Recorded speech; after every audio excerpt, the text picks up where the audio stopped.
Hello viewers, welcome to உணவுகள். இன்னைக்கு என்ன பார்க்க போறோம்னு பார்த்தீங்க அப்படின்னா, நம்ம லைஃப்ல அன்றாட தேவைப்படக்கூடிய 9 யூஸ்ஃபுல்லான கிச்சன் டிப்ஸ் தான் இன்னைக்கு நம்ம பார்க்க போறோம். நீங்க நம்ம சேனலுக்கு புதுசு அப்படின்னா வீடியோ ஃபுல்லா பாருங்க. பிடிச்சிருந்துச்சுன்னா சப்ஸ்கிரைப் பண்ணி உங்க ஃப்ரெண்ட்ஸுக்கு ஷேர் பண்ணுங்க.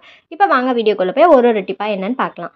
Tip number 1. ஃபர்ஸ்ட் டிப் என்ன அப்படின்றத பார்க்கலாம். அது ஏற்கனவே நிறைய பேருக்கு தெரிஞ்சிருக்கும். இந்த மாதிரி ஒரு ஸ்வீட் பாக்ஸ் வந்து தூக்கி போடாமல் அதை வந்து பார்ட்டிஷன் பாக்ஸாக யூஸ் பண்ணிக்கலாம்.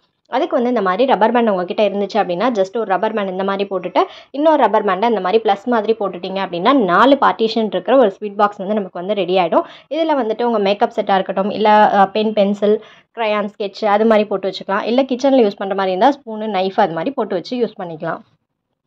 Tip number 2. நம்ம வந்து தேங்காய் வந்து எப்படி தான் உடைச்சாலும் சில டைம் வந்து நமக்கே எதிர்பாராத விதமாக சூப்பராக அழகாக வந்து உடஞ்சிரும். சில டைம் வந்துட்டு கோணல் மானலாம் வந்து உடஞ்சிரும். எப்போதுமே அழகாக உடையிறதுக்கு என்ன பண்ணலான்னு பார்த்தீங்க அப்படின்னா, தேங்காய் உடைக்க போகிறதுக்கு முன்னாடி தண்ணியில் இந்த மாதிரி நல்லா வந்து வாஷ் பண்ணி எடுத்துட்டு அதுக்கப்புறமா நீங்கள் எதில் தேங்காய் உடைக்கிறீங்களோ அதை வச்சு உடைச்சிங்க அப்படின்னா தேங்காய் வந்து அழகாக ஹாஃபாக வந்து கட் ஆகும். நான் எப்போதுமே பூரிக்கட்டையை வச்சு தான் தேங்காய் உடைப்பேன். நீங்கள் வந்து எப்படி வேணாலும் உடைச்சிக்கலாம். அது மாதிரி அழகாக ஹாஃபாக வந்து கட் ஆகும். Tip number 3. நெக்ஸ்ட் டிப் என்னன்னு பார்க்கலாம். எல்லா வீட்லையுமே வந்துட்டு ஃப்ரிட்ஜ் இருக்காது. சப்போஸ் வெளியில் தேங்காயை ஸ்டோர் பண்ணோம் அப்படின்னு நினச்சிங்கன்னா அந்த மாதிரி தேங்காய் மூடி எடுத்துக்கோங்க. எடுத்துகிட்டு ஒரு பவுல் ஃபுல்லாக வந்து நார்மலாக நம்ம யூஸ் பண்ணுற பச்சை தண்ணி எடுத்துகிட்டு அந்த தேங்காய் மூடி மூழ்கிற அளவுக்கு வந்து தண்ணி வந்து ஃபில் பண்ணிக்கோங்க. ஃபில் பண்ணிவிட்டு இது ஒரு மூடி போட்டு மூடி வச்சிட்டோம் அப்படின்னா 3 நாள் ஆனாலும் தேங்காய் வந்து ஃப்ரெஷ்ஷாக இருக்கும். நீங்கள் அப்பா உடைச்ச தேங்காய் மாதிரியே இருக்கும். கண்டிப்பாக வந்து ட்ரை பண்ணி பாருங்கள். Tip number 4. நெக்ஸ்ட் டிப் என்ன அப்படின்றத பார்க்கலாம். அப்பளம் வந்து நம்ம வாங்கி வச்சிருந்தோம் அப்படின்னா அப்படியே நம்ம ஸ்டோர் பண்ணி வச்சிருந்தாலும் இல்லை எப்படி நம்ம மூடி வச்சிருந்தாலும் அது வந்து நமுத்து போயிடும். அது மாதிரி நமுக்காமல் இருக்கிறதுக்கு நீங்கள் உளுந்து எந்த டப்பாவில் ஸ்டோர் பண்ணி வச்சுருக்கீங்களோ அந்த டப்பாலேயே நீங்கள் அப்பளத்தையும் போட்டு வச்சிட்டிங்க அப்படின்னா எத்தனை நாள் ஆனாலும் அப்பளம் வந்து வீணாவே போகாது. அதே மாதிரி பூச்சியும் அடிக்காது, நமுத்தும் போகாது. ரொம்பவே யூஸ்ஃபுல்லான டிப். ட்ரை பண்ணி பாருங்கள்.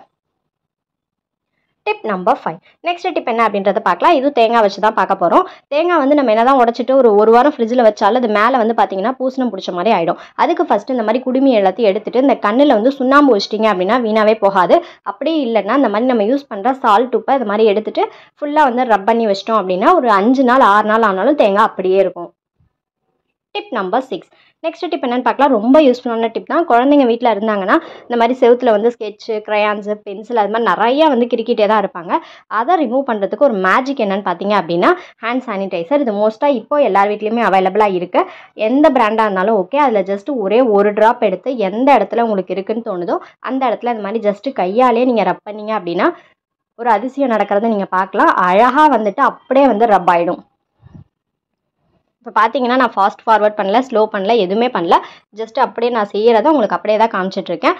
சானிடைசர் மட்டும் கொஞ்சமாக உங்களுக்கு எவ்வளோ எந்த அளவுக்கு ஸ்கெட்ச் நீங்கள் யூஸ் பண்ணியிருக்கீங்களோ அந்த அளவுக்கு ஏற்ற மாதிரி சானிடைசர் யூஸ் பண்ணிவிட்டு கையாலே அப்படி ரப் பண்ணிங்க அப்படின்னா அது வந்து சூப்பராக அழிஞ்சு போயிடும். ஒரு அதிசயம் மாதிரி இருக்கும்.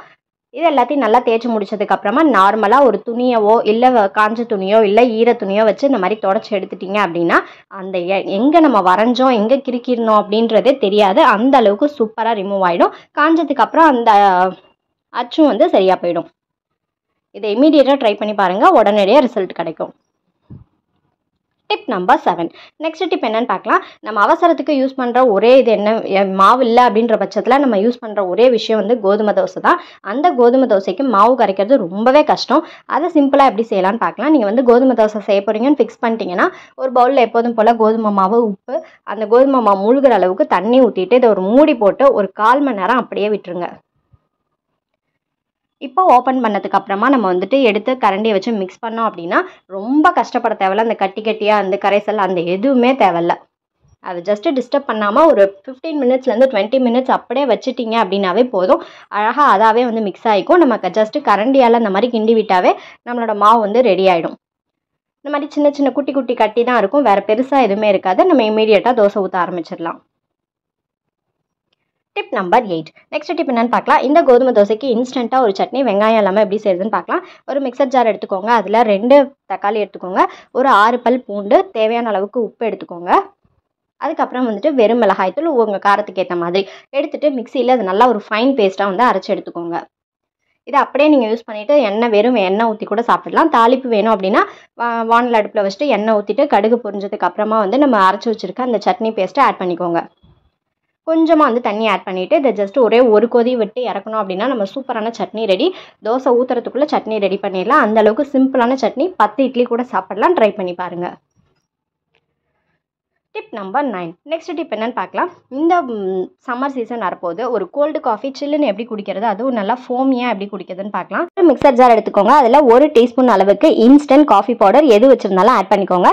கூடவே வந்து சக்கரை ஆட் பண்ணிக்கலாம். உங்களோட இனிப்புக்கு ஏற்ற மாதிரி ஆட் பண்ணிக்கோங்க. சக்கரை கொஞ்சம் அதிகமாக இருந்தால் தான் கோல்டு காஃபி சூப்பராக இருக்கும் குடிக்கிறதுக்கு. 1 டேபிள் ஸ்பூன் அளவுக்கு மட்டும் தண்ணி ஊற்றிட்டு மிக்சியில் நல்லா ஒரு ஃபோர்ஸாக, அதாவது நல்லா ஸ்பீடாக ஒரு 3-4 தடவை வந்துட்டு இதை அரைச்சி எடுத்துக்கோங்க.